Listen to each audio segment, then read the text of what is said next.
Welcome everyone and welcome to All In, All United. Remember the comment he made? I got from bars to these. Run Ryan. Right. And here's the thing, you have players out there. I think the fellas are taking more serious. What grade? That one had to go. Yes, because at the end of the day, right now, Manchester United are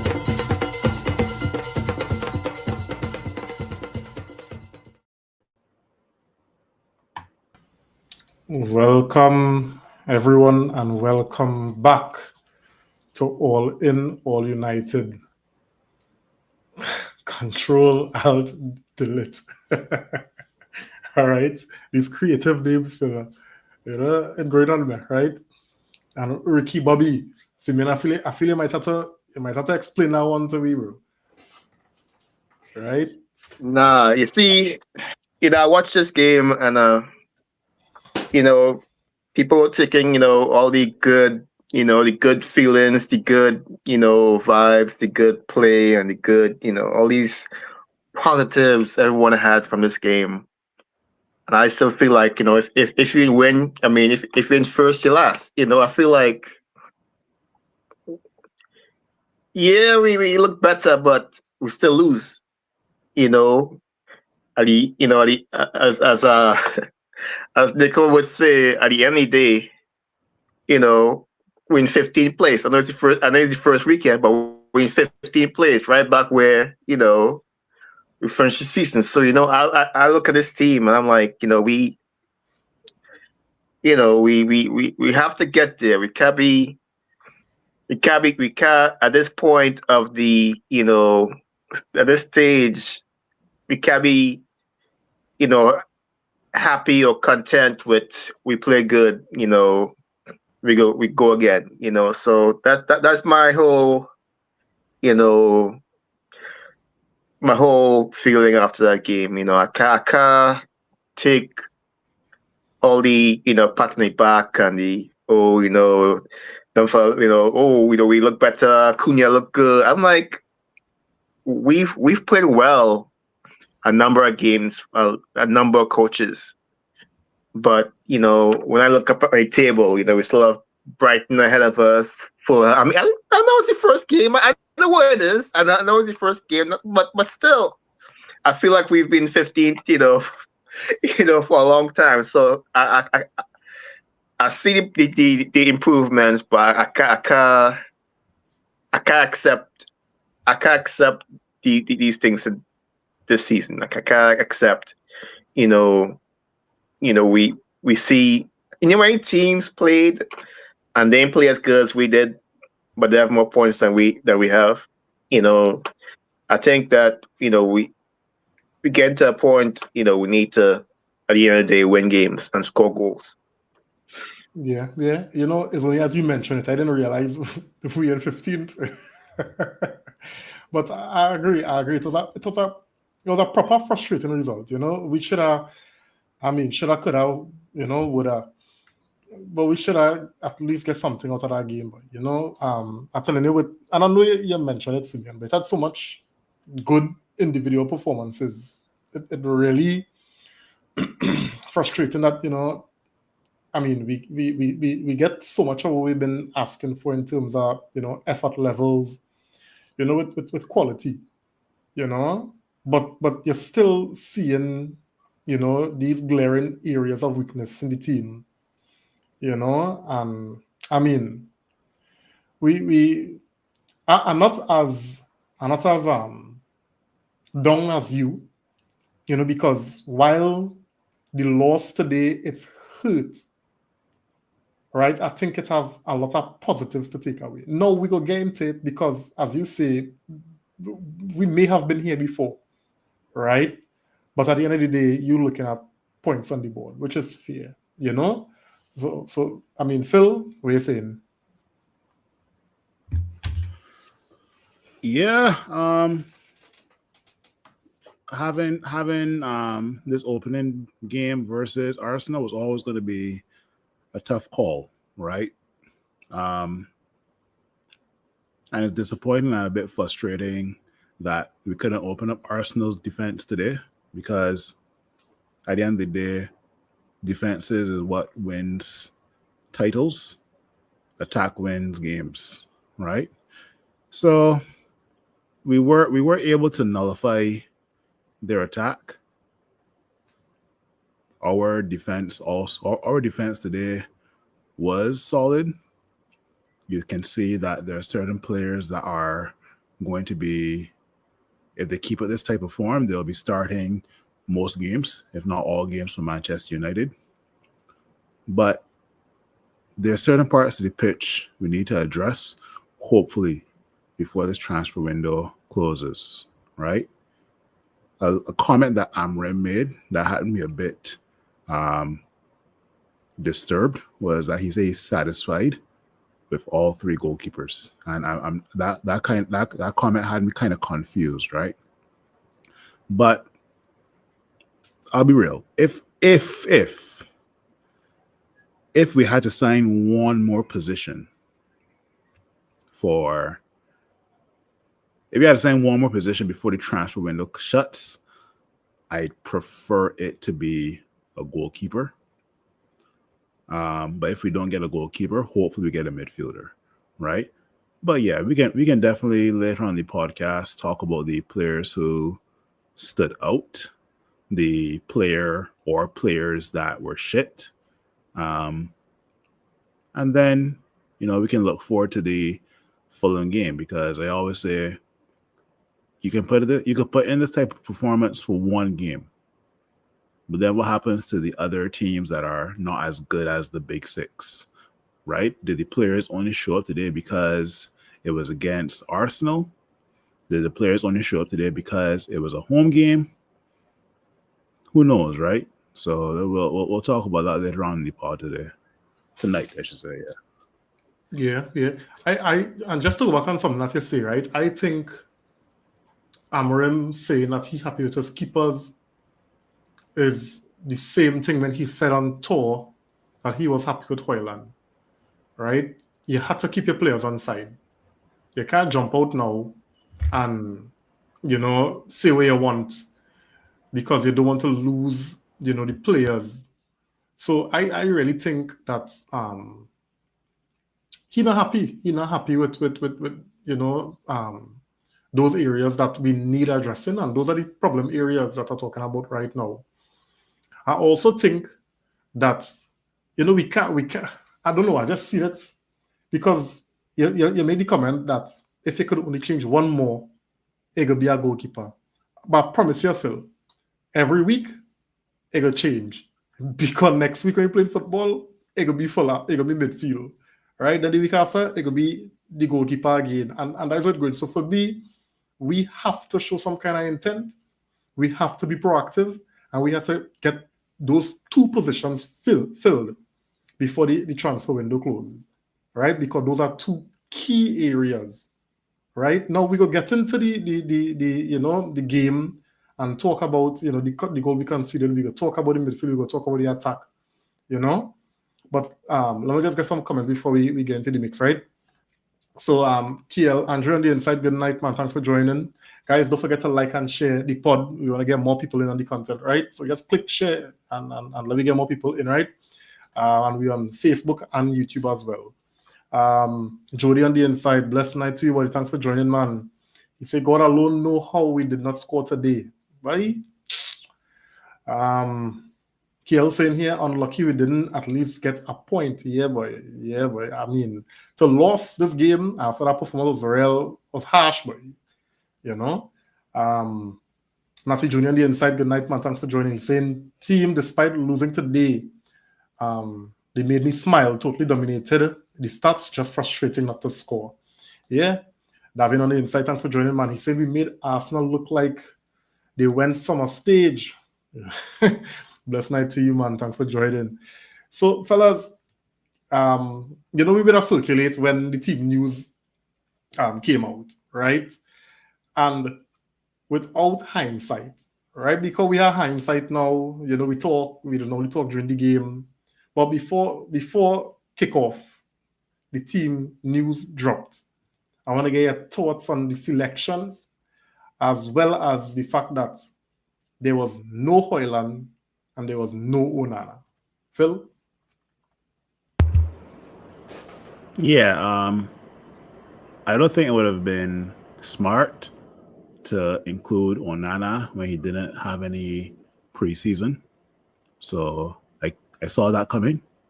Hoyland, yeah, he'll never play for Manchester United again. We are forcing him out. So AC Milan, please hurry up and run us our money. But I kind of expected that Sesko wouldn't either start either. And as I mentioned to you guys on the pod yesterday, expect Cunha up top. And you guys said, oh, I don't want to see Cunha number 9. I said, expect Cunha up top based on 1, Sesko not having a preseason with us. 2, Xerxes still finding his footing and still trying to get some fitness under him. So yeah, I mean, I expect Cunha up top, right? I was a bit concerned with Bruno and Casemiro in the midfield, and I will always be concerned for the next 10 to 15 games if Bruno and Casemiro start in midfield, right? Because all it takes is a dynamic and mobile opposition midfield to dissect both of them too. And now it's just De Ligt, Euro, and whoever is the third person in the back three to be exposed, right? But boy, that was the best. Actually, no. Another surprise, but not really a surprise, was Dalot at right wing back, right? And you saw, lo and behold, Dalot wasn't too bad, right? But you can tell that there's a bit more connection between Mbeumo and Ahmad when he came on, right? And I have a feeling, I just got a slight feeling that Amad Diallo may play more part on that as that right wing back with Mbeumo. So let's see. But yeah, Hoyland not starting, not surprised. Onana not starting, not surprised. So yeah. Simeon? I mean, like you said, the Casemiro Bruno pairing was, we all said he can't do that, and he did it. So that was, without hindsight, that was worrying. I think Casemiro really,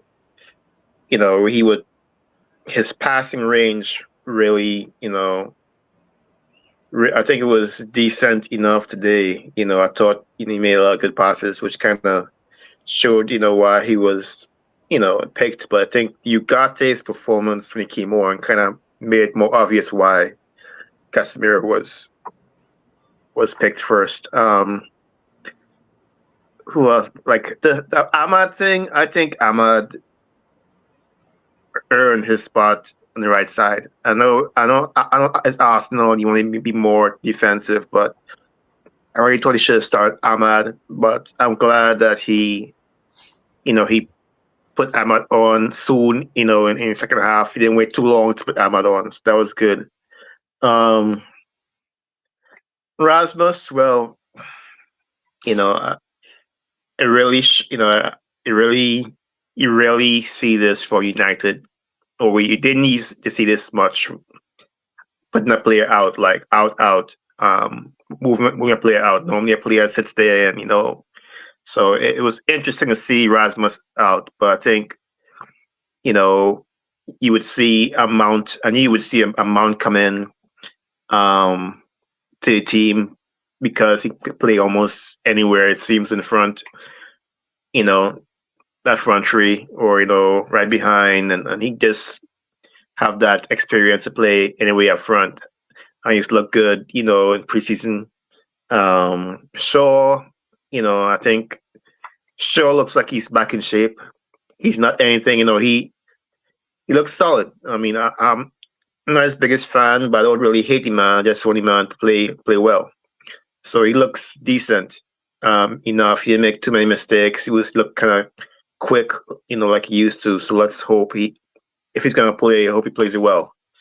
But yeah, I think the biggest thing for me was definitely the Casemiro,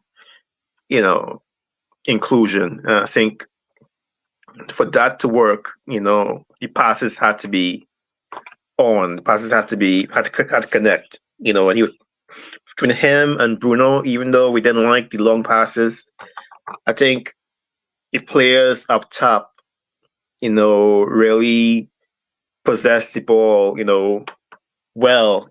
You didn't see, you saw it a few times, but I find the ball retention was decent from this team. I think you saw.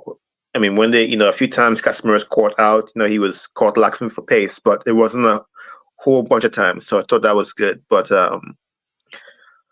team selection at the end of the day, besides the goalkeeper, and maybe Bruno trying to, lackadaisically pass on the back, I think the selection really killed us. Yeah. I mean, I'll let you know, I wasn't pleased at all when I saw the starting lineup. I thought, I mean, I was hoping that we would have been, and again, this is without, hindsight, I would have thought that, the manager would have gone a little more on the front foot, been a little more confident in the players, the attacking players that we had at our disposal, I mean, to play Amad at the right back for the entire preseason, in every single game, and then come in the season opener and go with Dalot, it kind of give me, a kind of, he'd take a cowardice kind of approach to the game. Other people go say defensive, but I wanted to see, where we brought in some players. I mean, we have some players who I believe are a little more secure on the ball now. Cunha, Mbeumo, Xerxes, Euro, Menu. And I was thinking now that we have this, let's show us now where the team able to compete with the likes of Arsenal. Now, we didn't know Arsenal was coming out to play rubbish today, right?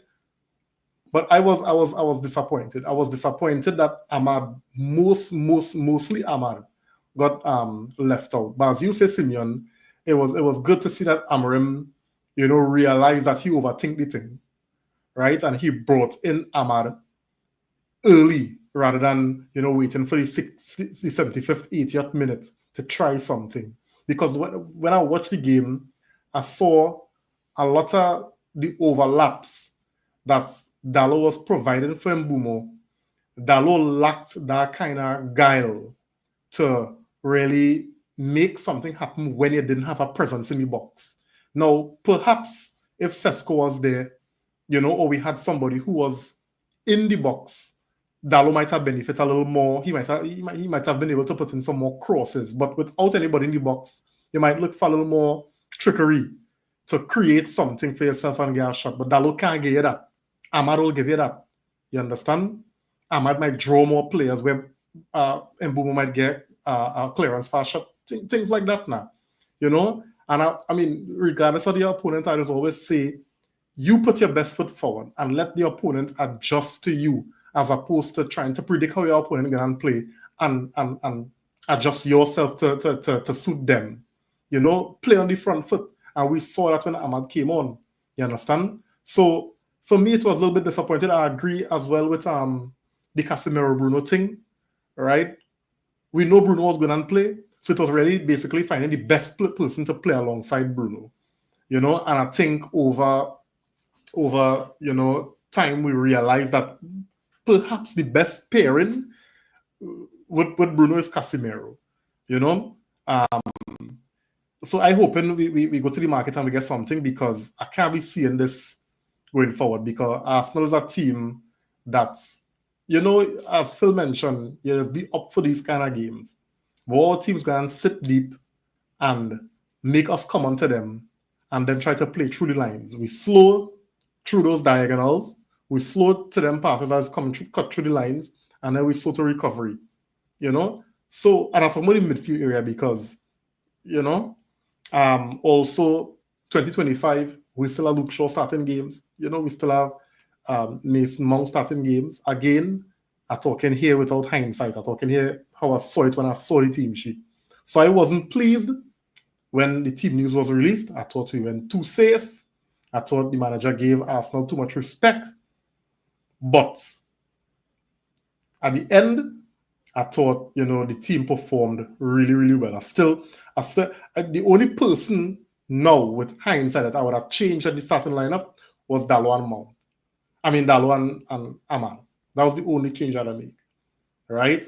As it goes to Onana, I think, as you mentioned, it didn't have much time for Onana to prepare for this game. You wanted a goalkeeper that's a little more ready and a little more sharper. So I think putting Onana in there would have been suicide. Some people might argue you can't get worse than what Bayandere do, but I actually thought that Bayandere's distribution was excellent today. Right? The man was finding his men with them passes. I can't say every what. I think 90% of the passes from Bayandere out of the back found a Manchester United player. Right? Hoyland knew that his time was up. I don't know why Hoyland's still trying to fight against the tide, And if Amorim's comments last week was not enough, then I think he should take hint again today. You were left completely out of the squad. All right? Take hint and go past as new and try to rebuild your career. You understand? And I think me and Simeon, we were talking about this. The club has to come to the point where we're being ruthless. You understand what I'm saying? We have been built on sentiment for far too long. Right? Hoyland has been here for quite some time. And even though he would have come back, and it's my opinion, even though he would have come back and he would have been running hard and trying during preseason, I think this decision was made since last season. And this is where Hoyland was getting opportunities after opportunities and not saying anything. So I telling you, let me over this player FC and sentimenting, and let me think about the best for the club. And Hoyland has not done anything for us last season. Hoyland been playing crap, dropping his head and walking back. And I think Amorim didn't forget. You understand? We know we needed to go for a striker. And when we go for him, when we get a striker, Hoyland would have been surplus to requirements. So Hoyland, read the room. So yeah. Let me just get some comments here, fellas. Arun on the inside, good night, man. Thanks for joining, buddy. Mylon on the inside, thanks for joining, man. Yeah. Kiel saying here, what we need to remember, it's a new front three. We have. It will take at least 5 games together for them to mesh. And Cunha and Mbeumo already linking well. Cunha, boy, oh boy. Was I wrong about him? He's a baller for real. Yeah, Cunha, proper. All right. Peter on the inside, good night, man. Thanks for joining, buddy. He's saying here, based on today's performance, I'm cautiously optimistic about our season and where we could possibly end up. It was a vast improvement, however, flaws like not much presence and control in the middle, and our goalkeeper needs to be addressed. But overall, they will keep improving as the season goes along. And I agree with the improvement and the connections as the season go along. Yeah. So, fellas, I want to. Phil made mention of it, and I really want us to talk about it a little more. And we could factor in that when we're talking about the game, because we want to get into the game, right? But also, and Simeon, I'll start with you, right? Is there any concern that this was today's performance was the customary big game performance? Because we've been here against the likes of Arsenal, Liverpool, City, and we've performed well. And then after that, as Phil mentioned, we want to know where that went. So thoughts on the game, and do you think, or is there any concern that this was just the customary big game performance? No, I think you have to be careful with the vibes and the characters we have seemed totally, people talk about the mood of the club, and it just like a different type of players we have. I think, especially up front, I think the team is in a different place, especially with Cunha and Mbeumo.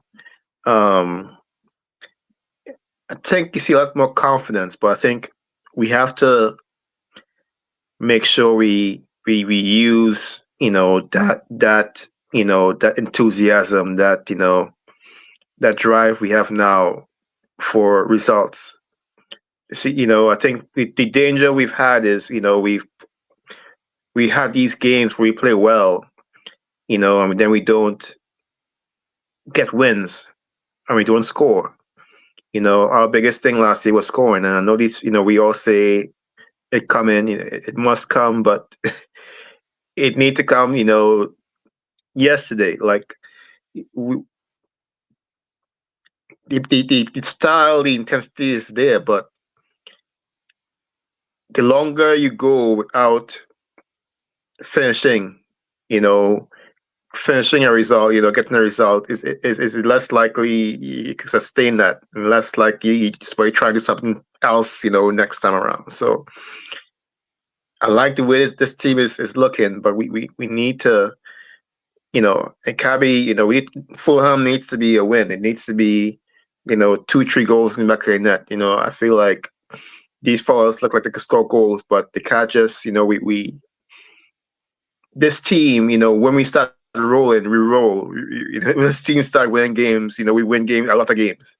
You know, but when we start losing, the same way, the pressure mounts quickly. So, I want to say I don't care how good they play, but I understand that only goes so far, at the end of the day, you can get score goals and win games because already, we lost this game. We played well, but teams already, the highlight is always, again, the highlight is, Amorim lose again, the fastest coach to 15 losses. So this is not a regular team. The weight on you is tremendous. So therefore, I think you start scoring, let's say if you are what you say you are, if you Cunha and Bumo, they say Sesko, we need to start scoring goals because the pressure is only going to get, harder next coming games. Yeah. So I just wanted to just read this comment I pulled from a ex user. Right? I want the Fulham game tomorrow. I need to know if the good things we did today was real or it was just a fluke. All right? Go through, Phil. Yeah, as we saw, when you pulled up this tweet here, I thought it was for Fabrizio. I was like, nah, Fabrizio saying a bruh or nothing like that, right? Or fluke. Yeah, we saw last season that these guys would be a bunch of criminals where the teams are considered the big six or the big eight, whatever. They'll put on a show for and have us feeling that we could at least perform like this for the rest of the season. But then when it came to teams that are not in the top half of the table, boy, these guys just sit back, lean back, and just put in a lackluster performance, right? So can we sustain this type of performance for at least the first 10 to 15 games? Because if you can sustain this type of performance for the first 10 to 15 games, this type of performance will come natural afterwards, right? So as I mentioned earlier in the pod, was this just to signal the beginning of the EPL season? Was this just to put on a performance for the crowd? Who knows, right? I am going to be that type of guy who will start from scratch with everyone, but I'm still going to think about what happened last season. And if you're the type of player or players to do the exact same thing this season from last season, in terms of being inconsistent with your performance, then you got to get called out, right? So I started from scratch. I'm going to be positive and say this team will give us the exact same performance today against Fulham. I can be positive, right? But don't make me eat my words. Don't make me come on the podcast next time and be like, well, same team. What's it saying? Different season, same team, right? You don't want to be saying that come next podcast, right? So, But I don't know, eh? And I guess we're all in the same boat where we want to see continuity. You know, we want to make it real now, because as years now we're seeing these big games that we getting up for, and then when you hear you have the Bournemouths and the Fulhams and the Brentfords come, you know, we're looking like we don't train together, you know. But I must say, you know, when we look at something about the performance today, right? The fitness levels, something for me, something was different about the performance today. That it was the fitness levels. The man looked sharper. Yeah, they look sharp. Yeah, they look fit. They look sharp. You know, and not only that, the additions that we made to the team, the Cunha, the Mbumo, the quality that them fellas have, you know, it different. Something about it just different. And this is why, you know, I'm cautiously optimistic in saying that I think it's more than just stepping up for a big game. I really do believe that the team have something different in terms of a mentality shift, you know, with these players coming in. I seen Dogu taking some shots and it actually hitting the target, right? That thing hit the target. Cunha forced Raya into two big saves. I think we're not taking time to understand how big Raya has been coming out for Arsenal. True. Lately. My turn to hear. You understand? Raya has been coming out very big for Arsenal lately. And I'm really thinking that this is something different. Now, I could still be proven wrong. And next game, Fulham could run. You know, this team just lacked one goal today. You understand? And I think what I'm seeing here, what I'm seeing from Mbumo, what I'm seeing from Cunha, the kind of freedom it given Amad, Dogu taking, you know, more initiative, Dogu shooting and he hitting the target, and we yet to see what if we were to bring in Sesko or if Xerxes were to start through the middle, what they could offer and how they could help knit things together with the attackers. I telling you, I want to believe, fellas, you know, and all in the comments, I want to believe that is more than just a big game hype, you know.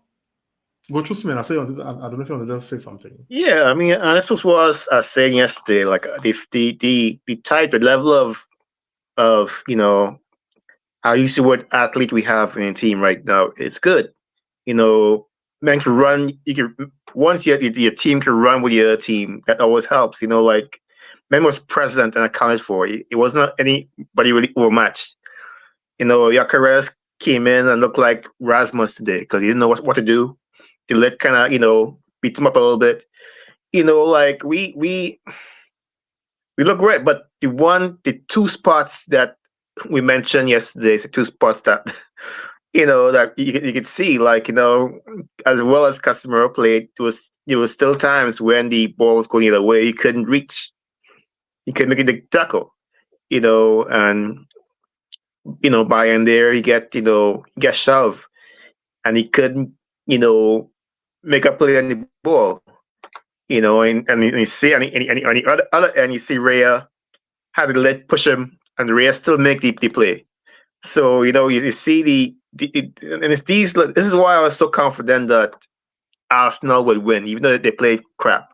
Arsenal has, you know, a team that been through all that stuff and addressed all these areas, you know, and we haven't. We just simply haven't addressed all the areas yet. You know, and the goalkeeper is one thing, but that midfield, you know, I think, you know, not so much like in this game, but even Fulham will be a different kind of pressure we have, or we might be exposed, because Arsenal midfield, as good as they are not physical, big, strong midfield. They're more technical, if you know what I mean.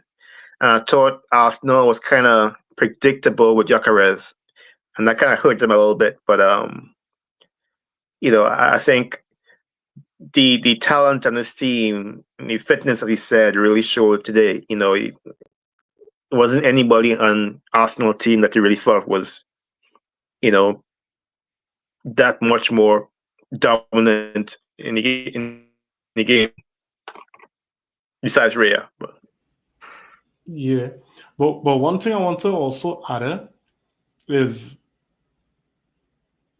Cunha and Mbeumo, as much as them fellas work hard today, you could still tell that them fellas not at peak levels. So they still have levels to go up.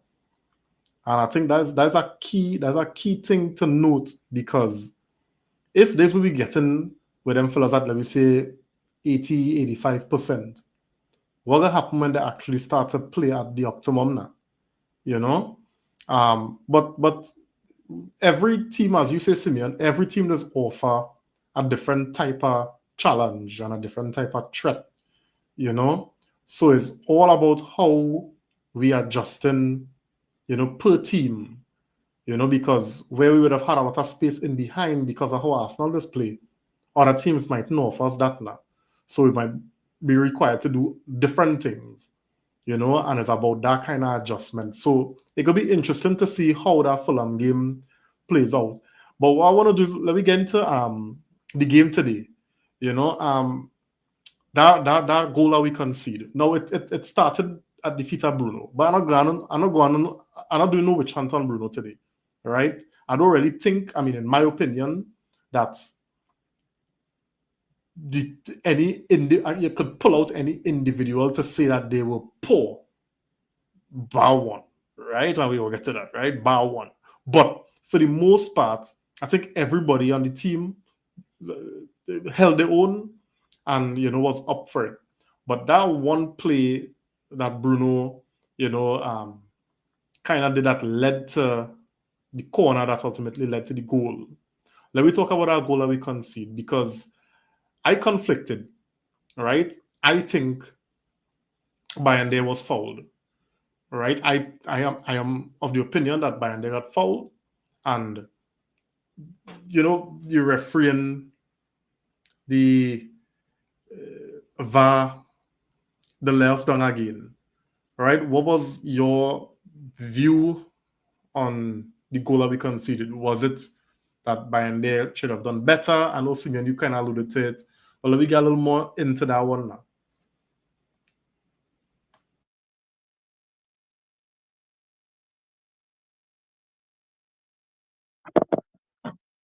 Yeah, I look at that and I'm like, my issue with that is we knew it's Arsenal we playing.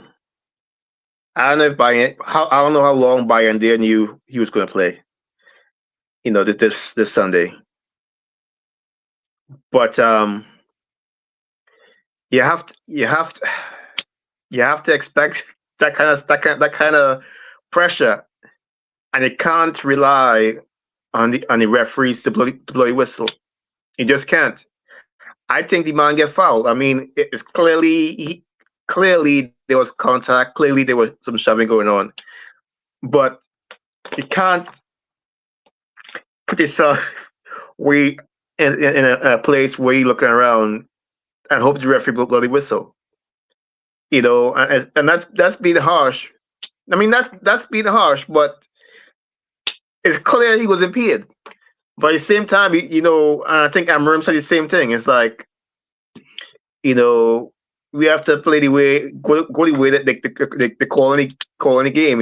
If that is not a foul, and you see the Lit trying to do something similar on the other side with Raya, but Raya find a way to make the play. And I thought that, but my thing with that play is that Bayande seemed like he didn't know it was coming. Like he didn't know, hey, I might have. There was no such a, like, this is Arsenal. This is what they do. What was your plan when that happened? What was your plan to deal with it? Correct. And that's my issue. Correct.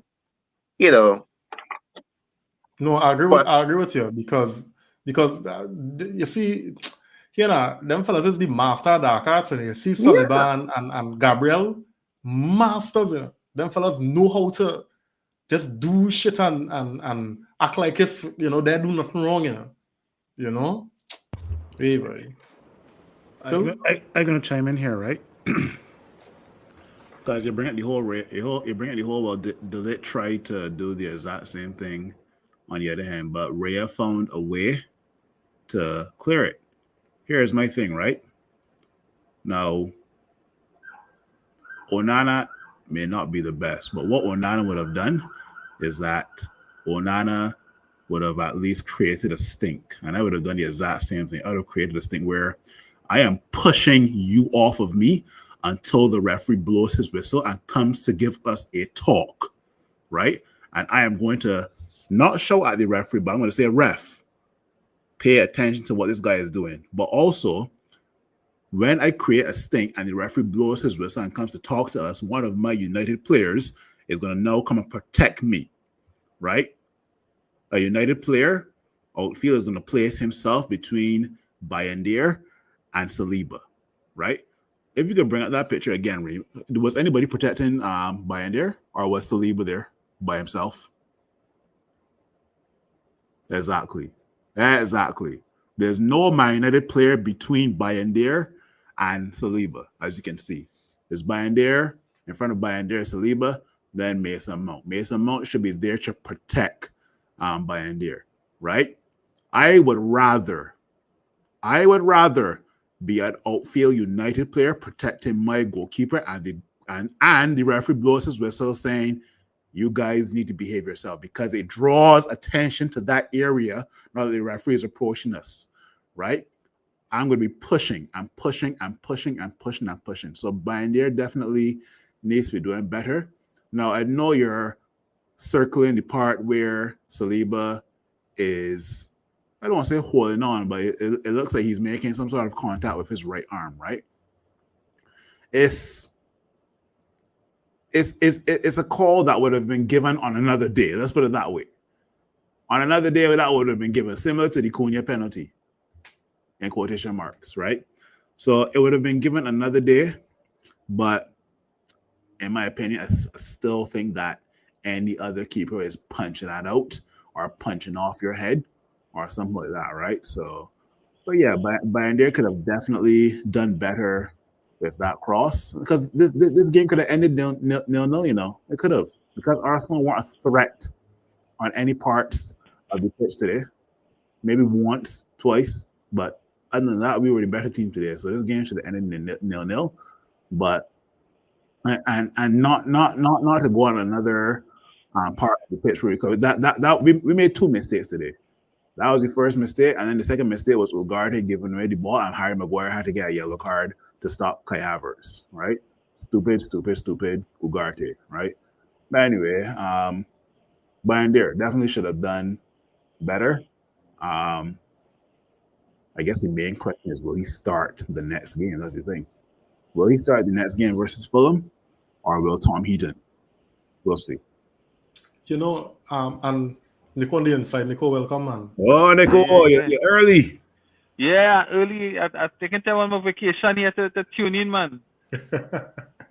Yeah, we're talking about the goal we conceded and whether Bayindir was fouled, whether he could have been stronger, And one thing I just want to point out that not much people would have also noticed, and I'll bring back up the pit here.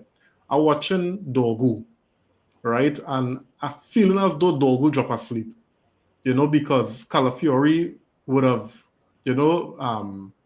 made a move and Dorgu was late to react, and he ended up in front of Dorgu to get a free header, if I should use that term, and I think, the focus is so heavy on Bayindir being weak, which, still up for debate, because I think he was fouled. But at the same time, it shouldn't, take the focus and the attention away from other players around who, if I might say, probably didn't do their job, So, Nico, what's your thoughts on the goal we conceded? Bayindir, was it Van not doing their job? Should Bayindir have done better? And as Simeon make a real good point, noting that you have to know the kind of opponent you're facing. You have to know what you're going to be up against, especially for set pieces. You should have been better prepared, and then it's have the dynamic with Dogu leaving Calafiori. Yeah, so 100% Bandia should have been stronger there, because I can remember the second half, it had a similar play on Raya, and you saw the punch that Raya would have punched, and how commanding Raya was when he went for that ball and he cleared that ball, and to me that is the kind of physicality you need in the area, especially for a goalkeeper. So to me, if it is that a goal like that had a score, then it should be clear to the world that they get foul. To me, it wasn't clear to the world. It had a gray area around the goal. So definitely Bandia had to take some stick for that. And the second one with Dogu, you see, what does make it difficult is that if the ball came straight across and Dogu didn't have his mark and Calafiori got the nick on it and scored, I would have said Dogu fault. But to me, if especially on your goalkeeper, you rather that a player shoot, it deflect off of somebody, while the ball traveling at pace, or some type of deflection and it score. You could live with that. And to me, and that's why I wouldn't blame Dogu, because of the deflection. Because it was deflected, and it really hard to read what a deflection could be like that. As much as he should have been on his mark, until the end of the play, it's really difficult to react when it has a deflection. So it's difficult for me to really blame Dogu for that chance. As I say, if it is let me say on Raya, because Raya it had some chances Raya had against him today, and you have comfortably saved it. But let me say if it had a deflection and it scored, then your keeper or even your defender can't really do anything. And to me, it had a deflection, and it's difficult to blame Dogu, for me, in my opinion, on not, keeping that out or preventing. All right, interesting. Let me just get some comments quick before we move on. Kiel saying here, correct Reem, I would love that Fulham game ASAP to see if the smaller teams we've changed, right? And playing against smaller teams, if things would be different, right? Peter saying here, a crowd is a great indicator of a team's performance. If you watch, no one left the stands, and it's because they saw something we haven't seen in a while, which was some aggression, some chemistry, and little fight. We were set up initially to play safe and not to lose, but I prefer to lose 1-0 than 3 or 4-0. From here, it's just confidence.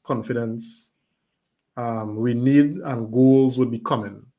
All right. Finally, Kiel saying here, one of the stats I saw, it's the most shots we've had in a game in a long while. Not sure if it was in 14 years or it was the first time since the 8-2 versus Arsenal only. Yeah, and I think I don't know how true the stat is that we had Arsenal total team had 9 shots, and Cunha and Mbeumo combined with 9 shots. So, those stats really helping, what we saw today, but we still weren't able to put nothing in the back of the net. And next one, go ahead, Simeon. No, just what you must say, confidence and the goals will come.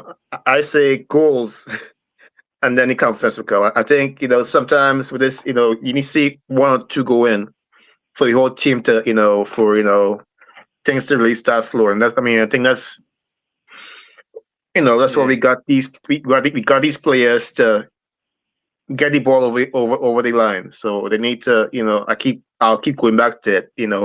That was the investment for the summer. Nothing happened. I mean, we gonna give up goals. We ain't that stout in defense yet, but we need to score goals. And it most likely coming, but it can't come soon enough. Yeah. I agree with Simeon there. You know, I think the confidence will come with goals. That is where the confidence can come from. Because again, you felt in the game. I don't know if it's if it's a personal feeling, but you're feeling like the team didn't believe they could have scored. I don't know. I could have felt it wrong, maybe because of the past history with this team playing against some of the bigger teams, and where you felt they lack confidence in finding the back of the net. I felt that point, you know, and the sooner we score, I think that would, in terms of some of the players who maybe are a bit under tension, wanted to prove themselves. I think players, Mbeumo, Cunha especially, Sesko coming in, long as they get the ball in the back of the net and you know, sort of feel, you know, the fans behind them as well, because if this team not scoring, the fans will get on you. You know, so the sooner they could do that, I think the confidence will roll around, and I think you might be in for a good season. I think if we scored one today, we would have scored about 3 goals. Yeah. That's how it felt today. Yeah. So it's just ready to break that duck, just to break the Just first to break one. that duck, especially with that new front line we have, to break the duck with our team. And I think you know, I mean, I don't want to say the floodgates will open, but it will be less pressure, you know, to deliver than it is right now. And we created some really good openings, and it was just really to just get a goal in the boy, and that's what was, you know, Will got wrenching. And Mbeumo had a chance in the second half, and I think that's the chance where Ahmad would have gotten in. Ahmad take the ball off his foot. Ahmad take the ball off his foot. Oh my goodness. Ahmad take the ball off his foot. That a ball to that one, you know. I say, Ahmad, what you doing? What you doing? I thought like Mbeumo could shoot. I still like we have a blight on me inside the area. That chance hurt. That chance hurt because that is Mbeumo area, you know, on his favored foot. Yeah, boy. Yeah. I saw that. All the next touch was the shot. And Ahmad, yeah, and Ahmad come and take it. Jeez. Hey, here now. Guys, I want to talk about that penalty shot and why it wasn't looked at by VAR. You know, was it what we missing that VAR would have seen differently to not go back and study? You know, because they like to do that when we are the perpetrators or the culprits. They love to go back and study things and do slow motion and draw a line and all kind of thing, right? But we saw the play. VAR have the advantage of replay, slow motion, but yet it had no review. Why miss, Olia? Why miss? It wasn't a foul? Why miss? I really didn't get to look over it just to see, but I don't know. Phil, why miss? Simeon, why miss? Nico say he see it back.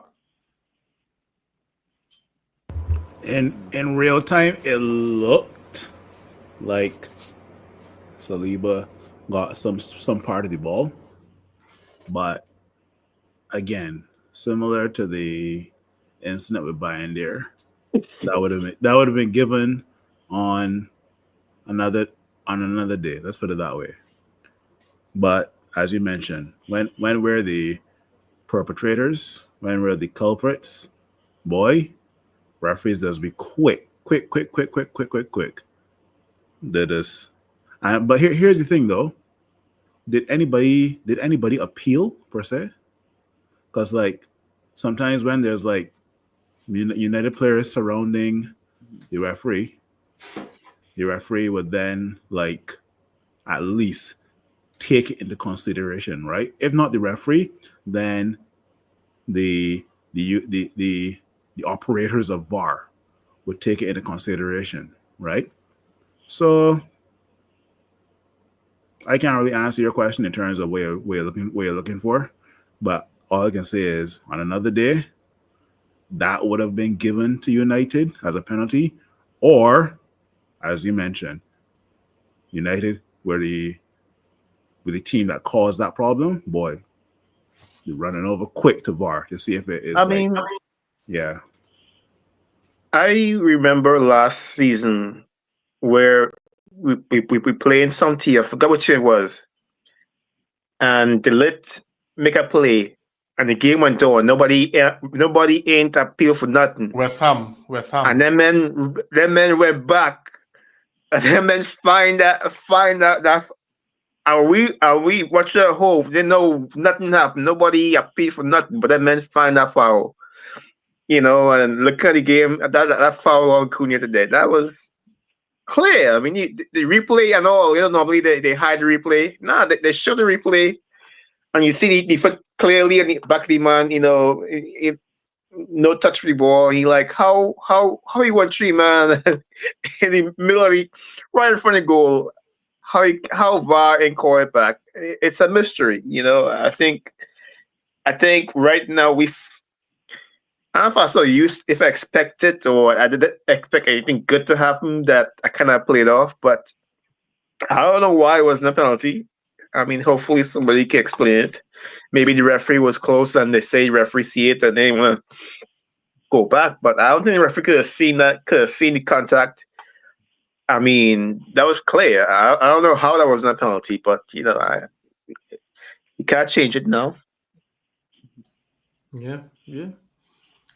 I guess we'll see how the games continue to go to see if there's a level of consistency in terms of the calls. Because one thing I noticed today, and I kind of credit the referee, for that, is that he allowed the game to flow, with some little challenges and some tackles.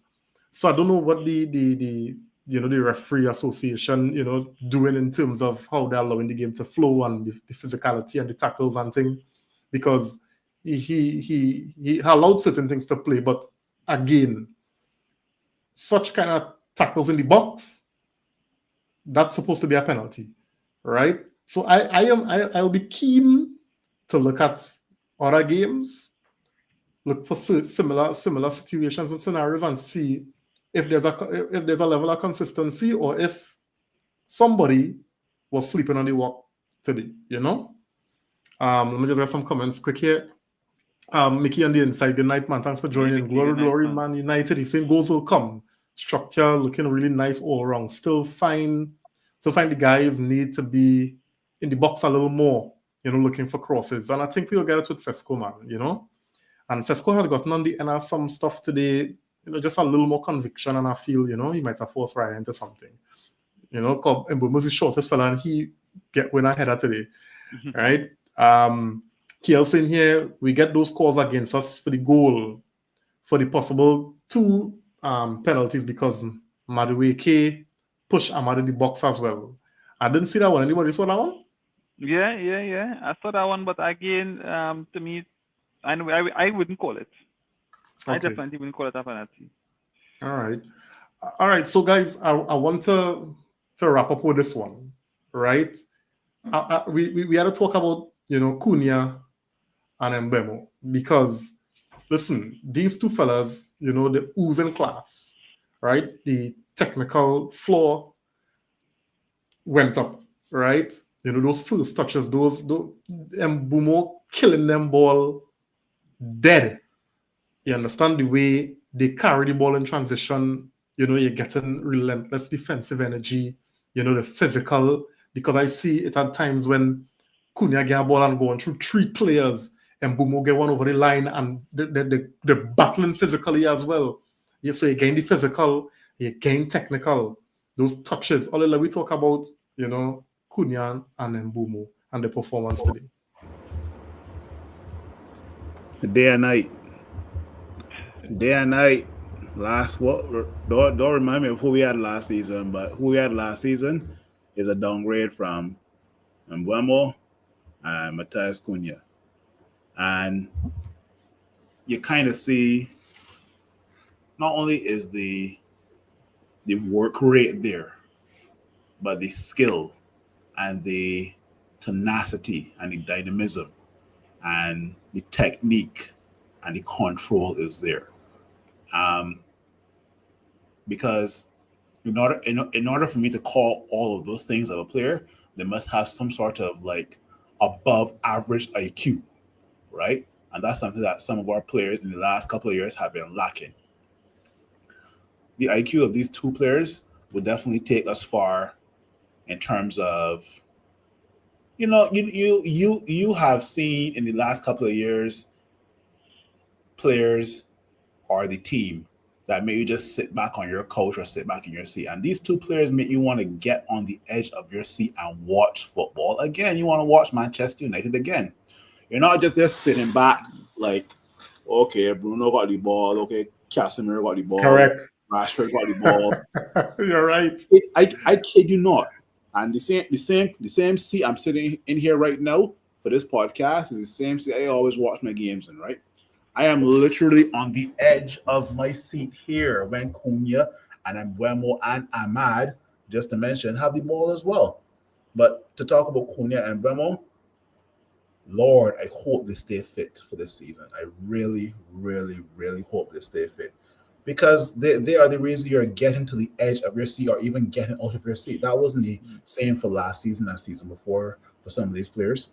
So two very good signings. And I must mention, they're very good signings because they're also Premier League proven and they're ready-made. Let's put it that way. They're of the age that they can definitely take on anyone in the Premier League, right? So yeah, man. Cunha and Mbeumo, love it, and may this continue for the rest of the season. We only have one game a week. Let's put it that way, right? So I expect these type of performances almost every single game, right? So yeah. Yeah, I think Phil would have, nailed, most of what I would have said. In terms of the footballing IQ, you definitely see where that leveled up. One thing though, there was a free kick. Bruno Mbeumo, and because of to me the confidence of Mbeumo during the game, because he tear up Calafiori whole game. Calafiori, you know where to go, you know where to tackle again, you know what to do. He had to pull him down. Yeah, that's it. Cunha, same thing. Going to 3 minutes again, too far from the area. We run out a bit of gas. But we know Mbeumo deadly on free kicks as well. So to me now, the question is Bruno and Bruno in the headlines, and they have to work out that now.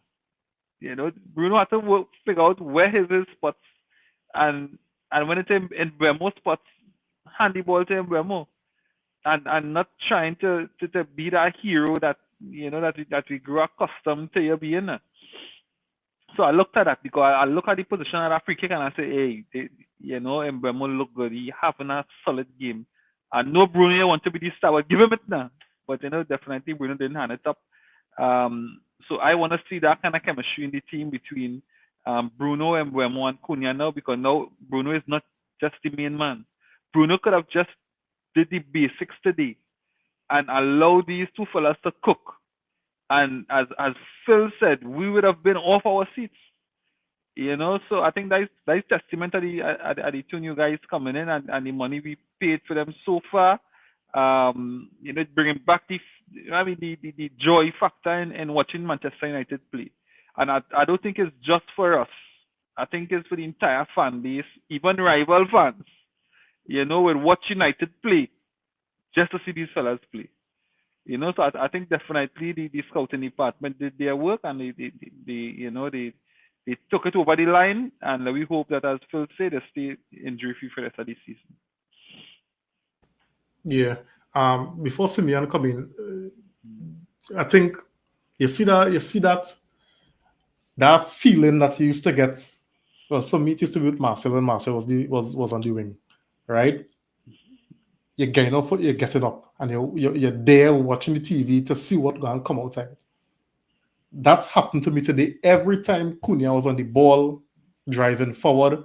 Every time Mbumo get a ball in space and Mbumo started to drive, and then you see whether it was Dalo or whether it was Ahmad overlapping, I was getting up. I was standing up literally earlier. I ain't just talking that. I was standing up because you're seeing where something could happen. And it's just that level of unfamiliarity that's still building, that like a little chemistry, that little extra oomph that could come that was missing for them fellas to really start to, cut through. Because you talk about Nico D run through again and he rushed the shot. It's that one where a ball came from over the top and Mbumo control it, cushion, and lean it off for Cunha. And Cunha shoot. Perhaps he didn't have a shoot there. It could have cut back and it could have got a nice little 1-2 inside the box there. So it's just some things that go work itself out. I think that, we need to get them that kind of time and we need to just allow them fellas to make these mistakes for them to get right. But them fellas bringing back that excitement in the attack. You understand? I find Mbemo is deceptively quick today, boy. Yeah, boy. Like he gets different kind of speed today, boy. Because I didn't see that in the entire preseason. Quality. That's he had plenty to level up still. Yeah. Simeon? Yeah, I mean, I just, we have to remember. Simeon, don't come with no negative thing here. Talk good about Cunha and Mbumo. I gonna hold back this time. I mean, the good thing about it is you look at who we played against today, the level of defense we played against today. It's top competition. And then I mean, we watched football this week, and it's hard to I know our teams play well, but I don't think any team played as well as we did and not scored and then score. So that gave me hope and that gave me worries at the same time. I can't help it. I can't help it. I've seen too many, good performances go, without wins, but the level, the physicality that these fellas have, the way they enjoy that side of the game. You see men trying to grab him and bounce him, and then taking that and it's still going. You have to enjoy it. For me, it's just I don't want to be at the edge of my seat. I want to be right up and down around the house. I want to be outside because we score a goal. That's the only thing I would say. That's all. I know it should be coming. The familiarity have to come. But my only worry with this team, I hate to be negative, is just the gelling. All of them, with Ahmad, Mbumo, Sesko now. How are we gonna gel that? I mean, that's my only worry. I mean, it's too much. I didn't say it's too much, chefs in the kitchen, but they have to gel. Like, they have to find a way to make it work because, I mean, it's just too much. It's too much. You see, it's just too much skill in that front line for it not to work. Unless they gel well enough. So I think this is why we wanted to have a better preseason. Seeing Arsenal was the first team, you would have hoped you would have gotten the signings in earlier for this game, but we didn't. So as we go into the next game, you want to see better link ups between Mbumo, Ahmad, you want to see Dogu, you want to see more of those crosses coming in. So I mean, I think once we get the chemistry right, we should be good. Shout out to Dogu and the lit today as well. The lit boy. Huh. Yeah. Now them fellas on the watchman, he make Yakaras look like Hoyle and we. Even worse. Yeah. Hoyle might do more.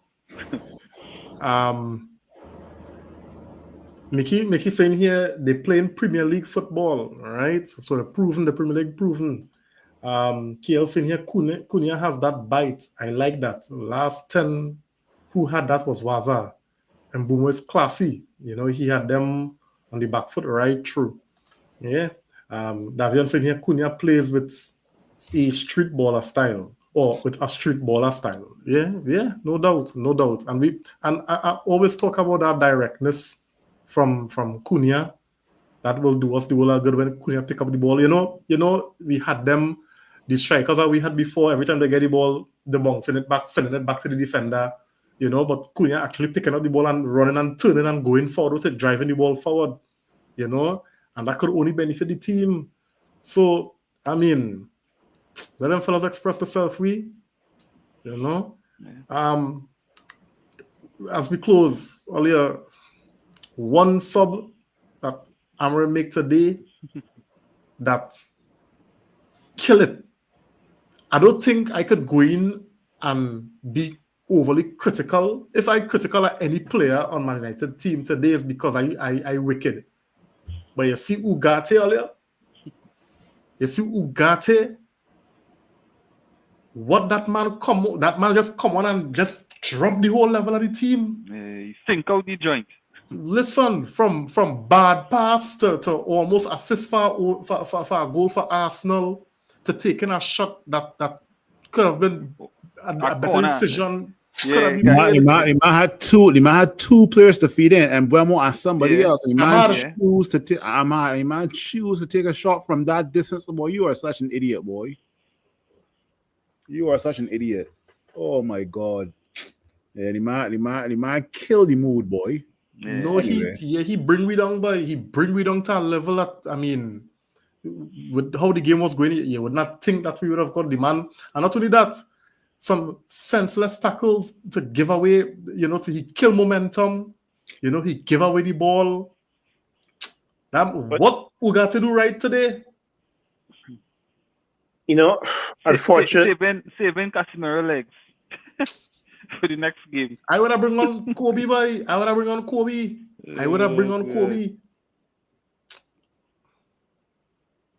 yeah. I mean, you look at Ugarte. I think it's becoming a habit of having one good game, one bad game. And it really can't depend on him to be that, you know, that starts. Like, I would have started him before Casemiro, but I would have been wrong, you know, because he didn't. The way he looked coming on, like, yeah, some games where he does stuff where you're like, wow, I know he could do that, you know, in a good way. And then other games is the other way around. It's like, how could you do that? You know, how are you doing that? Like, you know, so it's just sad that we have these players who bought him. Was Ten Hag last year? Ineos. He came in with Ineos. Yeah. Yeah, like these players who incomplete. Like, I look at him and I'm like, well, there's a few things you're good at, but can you play a complete game? And the answer has been, for the most part, no. You know, and sometimes it's like, you know, one step forward and then you get two steps back. You know, I thought for us to really challenge for top 5 or top, you know, this year, I thought he would have to play a big part, you know, in us just being solid, be a solid all-around player. But if he's going to play like this, I don't think, you know, we definitely have to get going and get another midfielder, you know, because he's the only real CDM that can run that we have. But how I see it, right? I mean, Casemiro had a decent game, right? Casemiro don't have legs, you know, and we were more or less in control of the game. And you can tell Casemiro was getting a little leggy because he started making some bad passes. He started turning over the ball.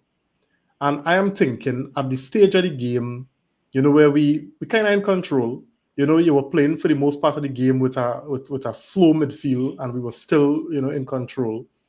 Why not opt for somebody who we chasing, right? So why not opt for somebody who a little more better on the ball? Why not Kobe? You know, so these are the things that Amram Hammer, you know, wondering, because we talk about going after, we talk about overthinking it and going with Dalot, instead of Ahmad, right? But you're going again for a more robust approach as opposed to, a ball playing approach where we had the owners to break Arsenal down, and we needed some more engineers as opposed to, Abaku. So I don't know. So I just thinking, I just trying to think about how Amarin could have been thinking, right? So at that point in the game, all our attacking players would have been on the field. And I guess to him, Ugarte might have been an insurance defensively. Because now you want Bruno high up the pitch, maybe to create or to score. Yeah, but Bruno wasn't high up the pitch. Bruno was not high up the pitch. No, what I'm saying is because, Bruno naturally attacking and you're looking for a goal. So if you need somebody to put in the work defensively, to me, it wouldn't be Meno. Just say because you have all the attacking players on the field. So you want somebody who maybe could cover that ground for you. I'm just thinking in terms of our insurance policy now. Because Meno may not have been that man to provide an insurance policy if it is that Bruno was to leave position to help create a chance to score a goal. But Meno did that versus Leon, Nico. I just thinking what could have been Amarin thinking. I'm not saying I agree with it, but I'm thinking what could have been his thinking maybe Ugarte could have been a bit of an insurance policy. But even if that was the case, Nico, look at how the game played out. I didn't see when Ugarte came on that he had to run down anybody to close on because we maintained control of the game. It's at a particular point in the game when Arsenal looked like they did done surrender and they were just going to low block it out. Right? And this is what I'm saying. You needed a little more quality, you understand, to be able to move the ball around, make better passing decisions, a little more intelligence now. Ugarte doesn't strike me as that type of player, and we were seeing where as a unit, the team was getting back, even with the slow Casemiro and Bruno Fernandes, the team was getting back. True. Again, hindsight, but I mean... But Kareem, like I said, Ugarte has had some good offensive games. Now and then you see Ugarte put together, and the man asks for Ugarte to have show a little bit of class for about 15 minutes, 20 minutes. He play. Just move the ball. Let's do a little bit, Ugarte. Let's do a little bit. True. And Ugarte can do it. I mean, as a coach, should he have known Ugarte was gonna play that kind of mess? I mean, could Kobe have done a better job? Yeah, but hindsight again, eh? Yeah, but you pay. Well, I was Kobe more technically, than Ugarte. So I would have pegged my chances on the more technical player. If we on the ball and the next team sitting back. That's what I say. Fair. Let me just get the comments here, fellas, and let me look to wrap it up, right? Peter saying here, yep, I agree. Ugarte basically sabotage us. All right. KL saying here, Ugarte getting worse. I've seen why PSG let him go. Kobe has to play more and grow into that role. All right. Peter saying here, I hope management sees that we need a Carlos Baleba because Ugarte, Casemiro, etc. can't cut it at all. All right. Saying here, let's hope they buy a goalkeeper and DM before the window closes. All right. And yeah, man, Peter, thanks for. Hey, Peter, good night, man. Yeah. Good night.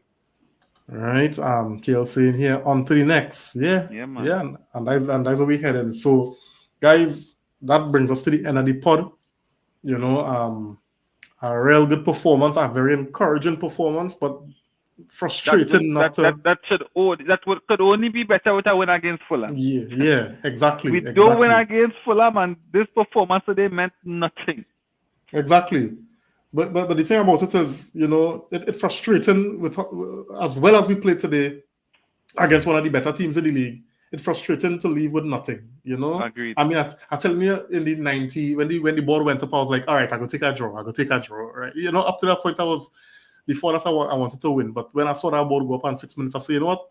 Let me just get one goal. I'm gonna take the draw. You know, but credit to the fellas. They came out, with the bit between the teeth to really go at Arsenal. And I mean, Nico, as you say, it go mean everything. No, it ain't gonna mean nothing if we do win against Fulham. So Fulham had to feel it all year. Fulham had to feel it, and let me hope that this was not one-off thing. It was not a big game performance. And what we see now, what we saw today, is what we're gonna see throughout the season. You understand what I'm saying? And I mean, it was also, good that we can have a look on the bench and see some good options now, some good quality. Because Kobe didn't get onto the pitch. Xerxes didn't get onto the pitch. Who again didn't get onto the pitch that was on the bench? So we have plenty to look forward to in terms of some quality options with a solid starting lineup as well. Carry on the inside. Thanks for joining, man. Monk should be team captain, truthfully. Oh, good. Yeah. Sign him back and make him captain for Chelsea now. Correct. We want 65 million. Right? Anyway, fellas. Hey. So, delete, Control, Alt, delete. Nico and Ricky Bobby are still, even though you explained it to me, I still don't understand that Ricky Bobby thing. I will say what? Your first Right. to your last. You're first or you're 15th right now. We're 15th. We're right back to where we was. So. All right. So first we could be here again on Sunday. Right. So But these men got a whole week to rest. of course A whole week. to train. You understand? And sharpen up them little areas. And sign some players and sell some players. That's what this week is for. So let's see how it goes, guys. We're gonna be here again on Sunday to look back at the Fulham game. Hopefully a win, a convincing win at that with some goals, not just no 1-0 nonsense, but a convincing win with many goals. So until then, fellas, have a good night and see you on the next one. Good night.